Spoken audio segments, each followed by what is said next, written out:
Hello, everyone. Welcome back to another edition of Soundbites for Immigration Success. We bring you this podcast series so you can get to know your fellow consultant, hear their story and journey, what inspired them to enter the field, perhaps their latest challenge and how they're tackling it, and their advice for you or their younger self. At the end of the day, the idea is for you to get to know each other. My name is Monica O'Brien. I look after all things education and stakeholder engagement at CAPIC. And today I'm decided to have Hannah Flostrad. Hannah, have I said your name correctly? Perfectly. Perfectly. Thank you. So, yes, and I am very excited to have Hannah here. She is an exciting voice and a newcomer to the profession. And I am very grateful because currently it is 10:30 where I am, which is outside Toronto, and it is nearly 7:30 in Yes. Vancouver. So she has gotten up early. So Hannah, tell us a little bit about yourself and what inspired you to sort of become an immigration consultant. First, I have to say thank you for including me or inviting me to join the show. It is an honor to see all of the names who you've invited before, and I'm sure there's tons of other folk who will join the roster of speakers. I am so new. There are moments I'm definitely imposter syndrome of like, what am I doing? How did I get here? I am a career shifter, and I'm curious if many of your other guests are also like who starts off coming out of high school saying like, I'm going to become an immigration consultant. Um, I have had a 20 plus year span of my career has been in higher education in various different roles. As my very first one was as a tour guide, and that feels like it foreshadowed all of my other professional choices afterwards. So from tour guide to academic advisor, sorry, recruitment officer, admissions, then as an academic advisor in 5 different institutions across Canada. So higher ed has been my happy place for a very long time. And the last position that I was holding was my most recent position was as a career educator at Langara College. And I felt the call for a shift before all of the things that were changing in immigration. It was 2018. I was at a party and of a mutual friend, and a fellow guest happened to be an RCIC locally here in Vancouver, and just kind of went into her profession because I love asking people about their careers because as a career educator, that's just been my jam. And she kind of planted the seed. And I'm still in touch with this person. She was also the person who signed my document that says, she's known me for more than 2 years when I became an RCIC. And so it was very circuitous for me to become an immigration consultant in the sense of, what had to happen beforehand for me to take this path. I was finishing a master's program, so I'm like, I have time. I just my child was like less than 2 years old. I'm like, I have tons of time on my hands. I have time for more studies. So that's when the first meeting was in 2018. I started the program at Queen's in 2022. So it took that period of time for me to finish my master's, give birth, finish master's, and then launch into the Queen's program. So finished the Queen's program, and I almost didn't make it. I didn't pass my EPE the first time round.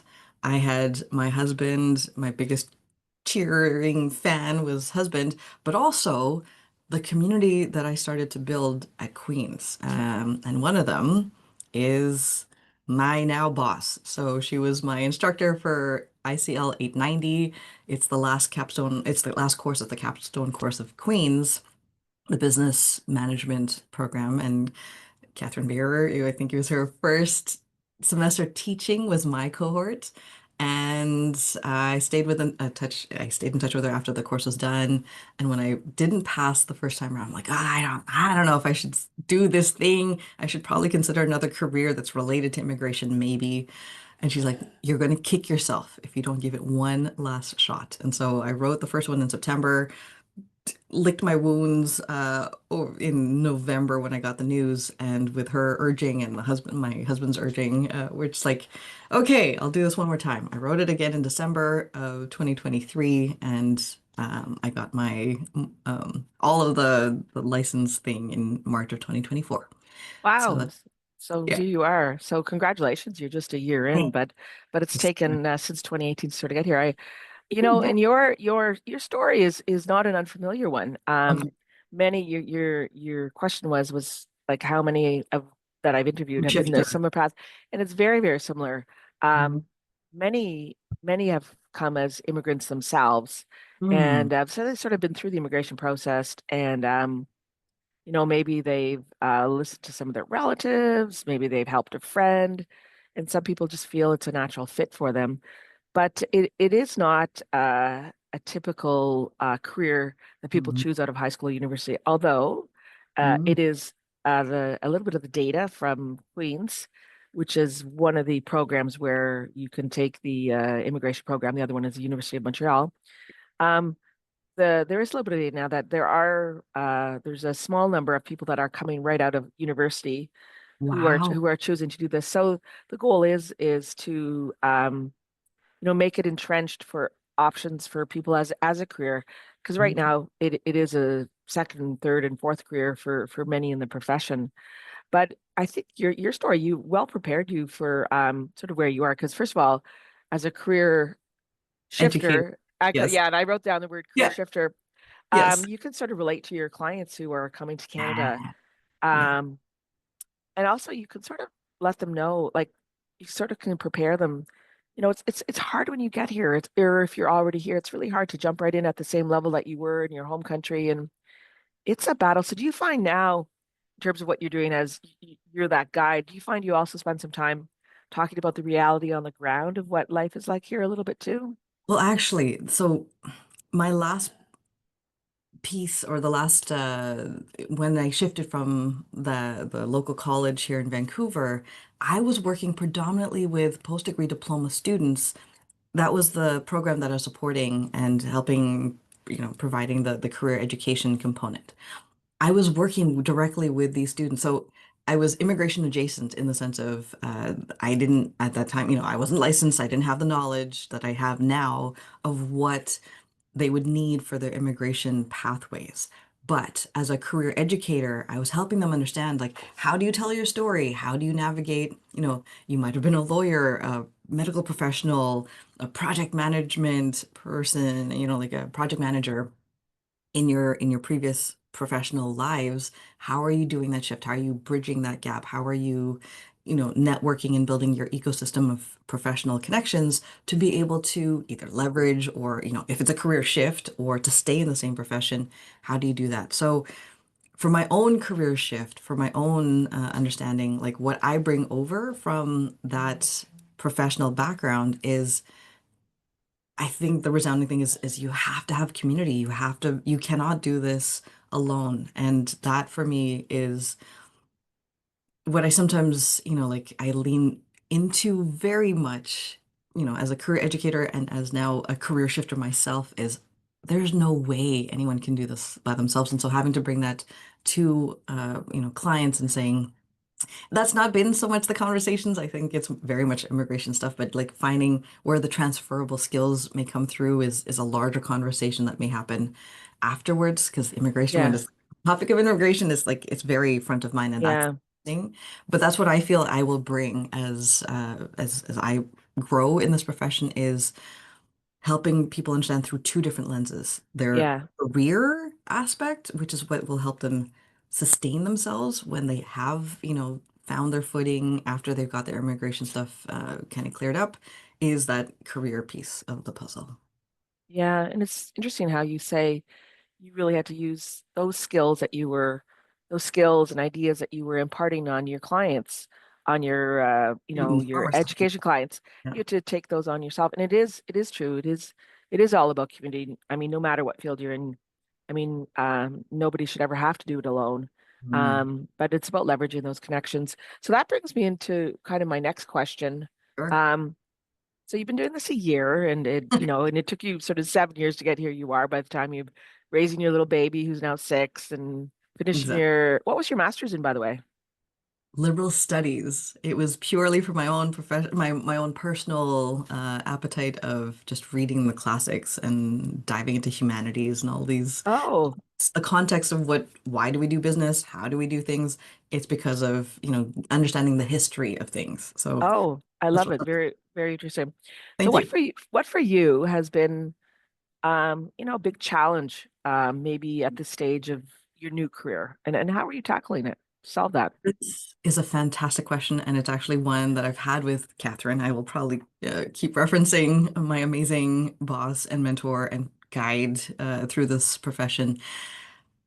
The biggest challenge that, and we're not taught this in the Queen's program. The Queen's program is, I think, really solid. It gave me a really solid foundation. It was the first time I ever looked at an immigration application because I was born in Montreal. I was born in Canada. So this is my first instance of engaging with portals or understanding all that stuff. So I think the biggest challenge as a newbie to the profession is realizing, once we learn like case law and once we learn all of the meat of the profession, the biggest challenge I think is the opacity of the steps of being able to help our clients through IRCC's policy changes.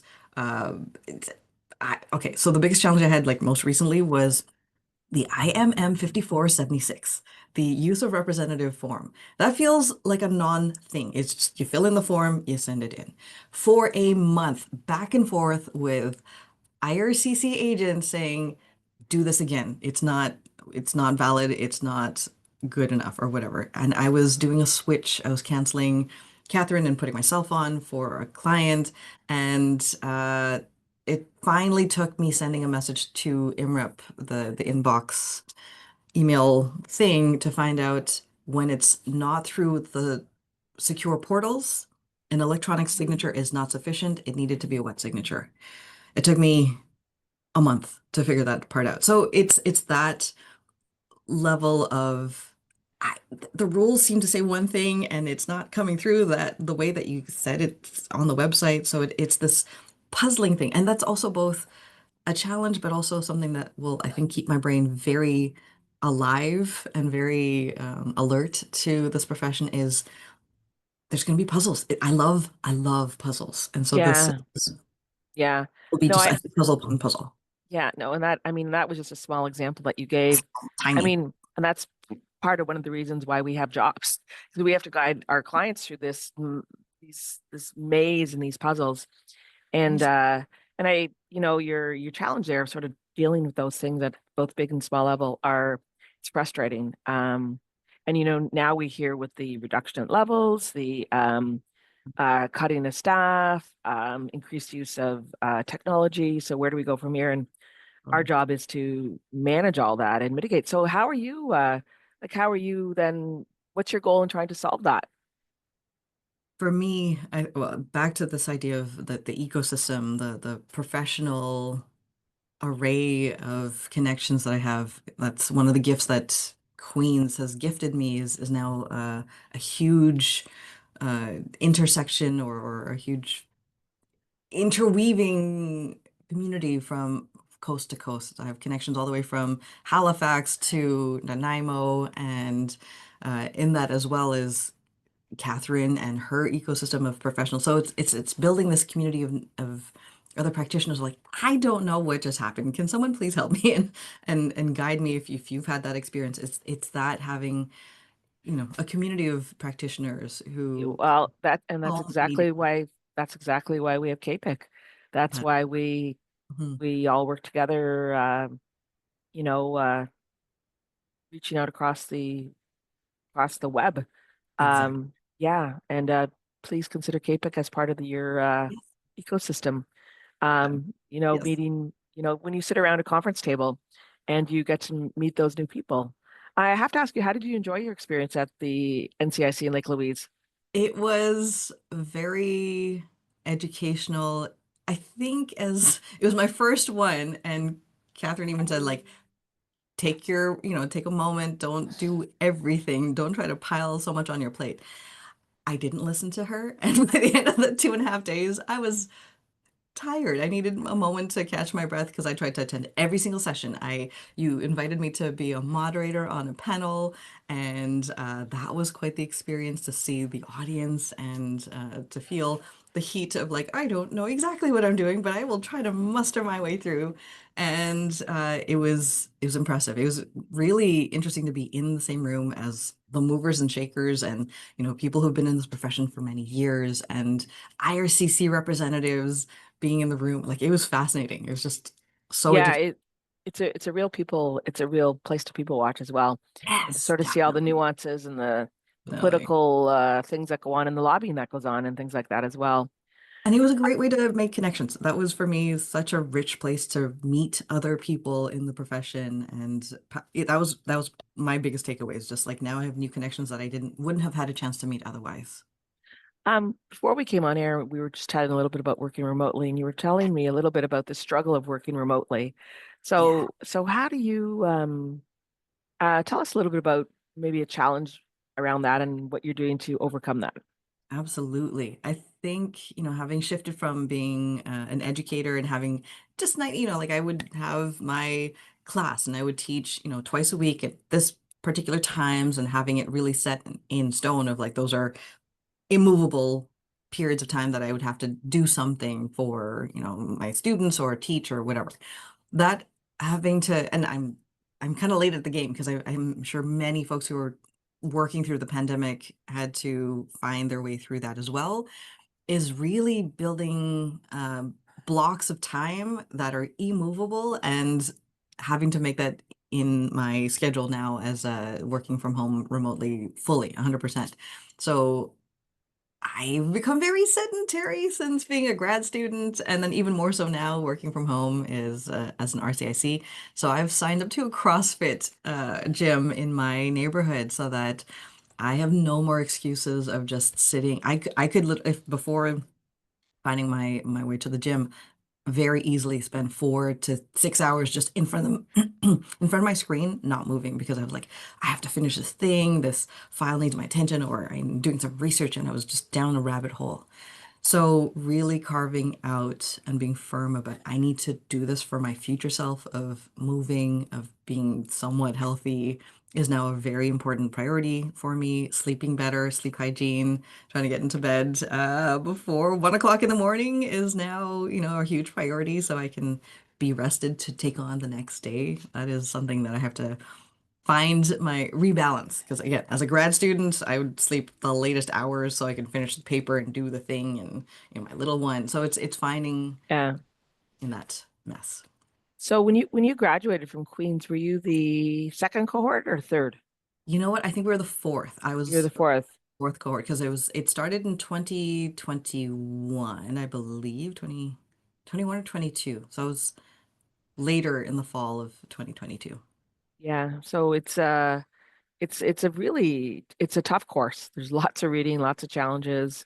And I know that it's continuously, getting the feedback from students and, modifying and shifting things or adding, or I'm not quite sure, but I have a sense that from the very first cohort to when I took it to whatever cohort has followed me since, the program continues to adapt and to take And to to evolve. Yeah. evolve, yeah, to the Yeah. needs of the profession.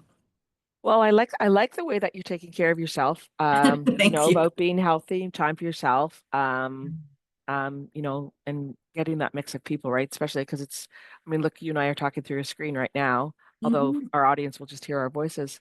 So I guess my final question is, advice to your younger self or advice to any colleagues who are just about to enter the profession? This actually brings a story of I met a classmate, or he wasn't even a classmate. He was someone that I met through the EPE prep to prepare to write the exam. And he reached out like 2 years later saying if I would be a person who could sign his form to confirm that he is in the profession, that like if I as an RCSE could sign that form to confirm his identity. And the sad thing is, I hadn't seen him since 2 years prior for our EPE prep. So my biggest advice, and this is the advice I shared to that particular individual, is even before you start Queens, I think you need to start connecting and networking and building connections with people in the profession to understand what are the biggest challenges, what else is going on in this space. And so that you won't be reaching out 2 years later to someone who's almost a random stranger, almost to sign your document. This profession is so human. It is so human centric, not only with our clients, but with our fellow practitioners. Like we cannot no one can survive in this profession on an island. It is so interconnected. So that is my biggest advice is go make friends. Go talk Yeah, to folks who are in the profession yeah. sooner rather than later and And nurture and those relationships. It's not just about hi bye, like it's not just meeting them and running away. It's like let's keep talking. Let's how do you know, keep in yeah, touch. like get to know people a little bit. Yeah, no, that's I mean, I think one almost has to be intentional about that. And it's a little bit selfish because you're making these connections so that you're not alone, so you can reach out to people. But also, you know what? The good thing is you meet friends for life. I mean, I have friends that I have made who would take their shirt off their back for me. It's And you are I deserving of that, of that, like, Monica. and it never was meant to be. It was just meant to reach Oh, out to somebody and get together and work on something. And before you know it, you discover things in common outside of immigration, or you have the same goals. And it sounds to me like, for example, you and Catherine, not only you employee, you become really good friends. my goodness. She's seen me cry so many times at this point with just Yeah, I don't know what I'm doing and she's held my hand so many ways. yeah. You're doing such an important job with this podcast of truly building those bridges across, all the different guests that you've had. I have my homework is to finish listening to all of the other interviews of just all of these amazing people who are in this ecosystem. And I want to shift the word from the selfishness to curiosity. And I think that's what I bring to all of my conversations is a deep curiosity in the other person, whether it's a fellow practitioner or a client of like, tell me more. How did that happen? Where did that go? And where did that take you is I think an important part of I think being successful in this profession is curiosity. Yeah, that's a great word. And I will use it as a descriptor when when I'm talking about you is be curious. Yeah. Because sometimes that extra 5 or 10 minutes with a colleague or with your client, you learn so much. And taking that extra 5 or 10 minutes with that client, you've got 45 minutes that they paid for, but that extra 10 minutes, you might gain something that is so crucial to their file or to their case. Unlock something. Yeah. Yeah, so it's sort of being mindful. I mean, we talk about making this we are a profession, and the goal is to, we want to be credible and have standing in the community. But within Mm, that, we have businesses, right?